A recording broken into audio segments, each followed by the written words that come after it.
بسم اللہ الرحمن الرحیم نحمدہ ونصلی علی رسولہ الکریم اما بعد۔ ایک مشاہدہ، ایک تجربہ زندگی میں بار بار پیش آتا ہے اور ہر ایک کو آتا ہے اور ہر ایک اس کو سمجھتا ہے، تو پھر شکیل تجھ کو بولنے کی کیا ضرورت ہے؟ شکیل اپنا سبق یاد کرتا ہے اور یاد کرتا ہے تو یوٹیوب پہ کیوں ڈال دیتا ہے؟ اس لیے کہ شکیل جیسے بیوقوف کچھ لوگ اور ہیں جو اس کی بات سمجھتے ہیں۔ بیوقوف کی سمجھتا ہے، عقل مند کی سمجھتا ہے۔ اگر شکیل آپ کے نزدیک بیوقوف ہے تو بیوقوف لوگ میری بات سمجھ رہے ہیں، اور شکیل عقل مند ہے تو عقل مند میری بات سمجھ رہے ہیں۔ گروپ تو دو بنے گا، ایک عقل مندوں کا، ایک بیوقوفوں کا، ایک کرنے والوں کا، ایک نہ کرنے والوں کا۔ ہاں، ایک اچھی بات پر تنقید کریں گے، ایک اچھی بات کو اختیار کریں گے۔ ایک بری بات سے ٹوک دو تو برا لگ جائے گا۔ کچھ ایسے ہوں گے جنہیں اچھا لگے گا کہ بات اچھا ہوا آپ نے مجھے بتایا۔ یہ تو دنیا ہے، یہاں تو ہر ایک ہوتا ہی رہتا ہے۔ لیکن جو کہنا چاہتا ہوں وہ کہ شادیوں میں بیجا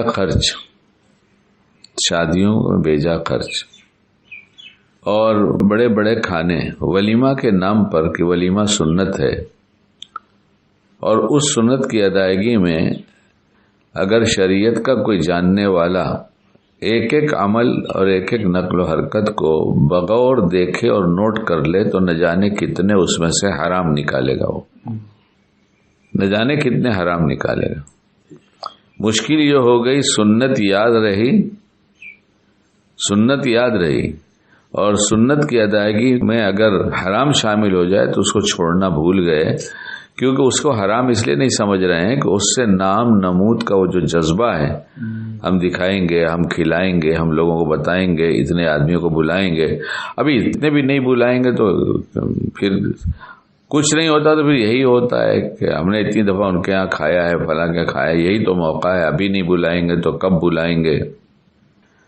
اور جو کہنا چاہ رہا تھا شروع میں، جو الفاظ میں نے کہا کہ پھر اس کے بعد ہر ایک کو تجربہ ہے۔ بریانی اچھی تو تھی مگر مسالہ تھوڑا زیادہ تھا، اور بنوایا ہی تھا تو کم سے کم وہ فلاں بریانی بنوانا چاہیے تھا۔ اب آپس میں باتیں ہو رہی ہیں، کھا بھی رہے ہیں، بات بھی ہو رہی، کھانے کے بعد بھی بات ہو رہی ہے۔ ارے بھائی، میں نے تو ان کو سمجھایا تھا، پوچھا تھا، میں تو بہت قریب کا آدمی ہوں، کون سے بھٹیارے سے بنواؤ گے کھانا؟ تو ان کو وہی سمجھ میں آیا جس نے بنایا، کھایا نا تم نے، دیکھا نا کیسا ہے۔ اور ابھی فلاں کیا ولیمہ ہوا تو ہم نے کہا تھا کہ ان کو، کیونکہ ہم رائے چند ہیں، سب کو رائے دیا کرتے ہیں، تو ان کو بھی مشورہ دیا تھا تو انہوں نے اسی سے بنوایا تھا۔ دیکھا تھا نا ان کے یہاں کھانا کیسا تھا، تو سننے والا کہ ہاں یار کھانا تو اچھا تھا، لیکن تم نے اس کو محسوس نہیں کیا تھا، اور فلاں آئٹم میں گھی بہت زیادہ تھا نا زیادہ، تو بیچارہ اپنی بات منوانا ہے تو اس کی بات مان لینا پڑے گا۔ جس کو کھلایا، کھانے کے بعد یہ آئس کریم جو رکھا نا، ٹھیک ہے اچھی رکھا تھا، لیکن وہ فلاں کمپنی کی لائے ہوتے تو بہت اچھا تھا۔ میں نے کہا یار کمپنی نہیں چھوڑ، وہ اپنے محلے سے ملا ہوا جو دوسرا محلہ ہے نا، پٹیل محلہ، وہ فلاں آدمی بیٹھتا ہے، دیکھ ایک چھوٹی سی دکان میں اتنی بہترین آئس کریم بناتا ہے، اب تو اس کو بڑے بڑے آرڈر مل رہے ہیں شادیوں میں۔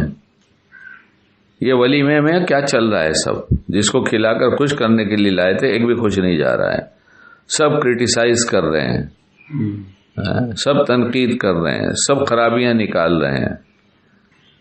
تو جب یہ تجربہ ہے کہ سب ایسے ہی کرتے ہیں تو پھر یہ غلطیاں ہم کیوں کرتے ہیں؟ نہیں، ہم کو کرنا ہی ہے، ہم کو کرنا ہی پڑے گا، کرنا ہی پڑے۔ کیوں کرنا پڑے گا؟ ابا نہیں مانتے، اماں نہیں مانتی، بھائی نہیں مانتا، ماموں نہیں مانتے، چچا نہیں مانتے، بیوقوف یا عقل مند تو نہیں مانتا، تیری طبیعت چلتی ہے تو ان کا نام لے کر، ارے تیری شادی ہونے والی ہے تو کہتے میں کسی کی نہیں سنوں گا، میں شریعت کی سنوں گا۔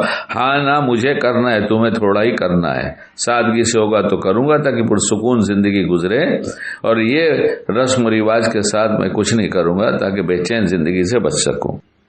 اللہ موقع کی سوجھ بوجھ عطا فرمائے اور ہم کو باعمل بنائے۔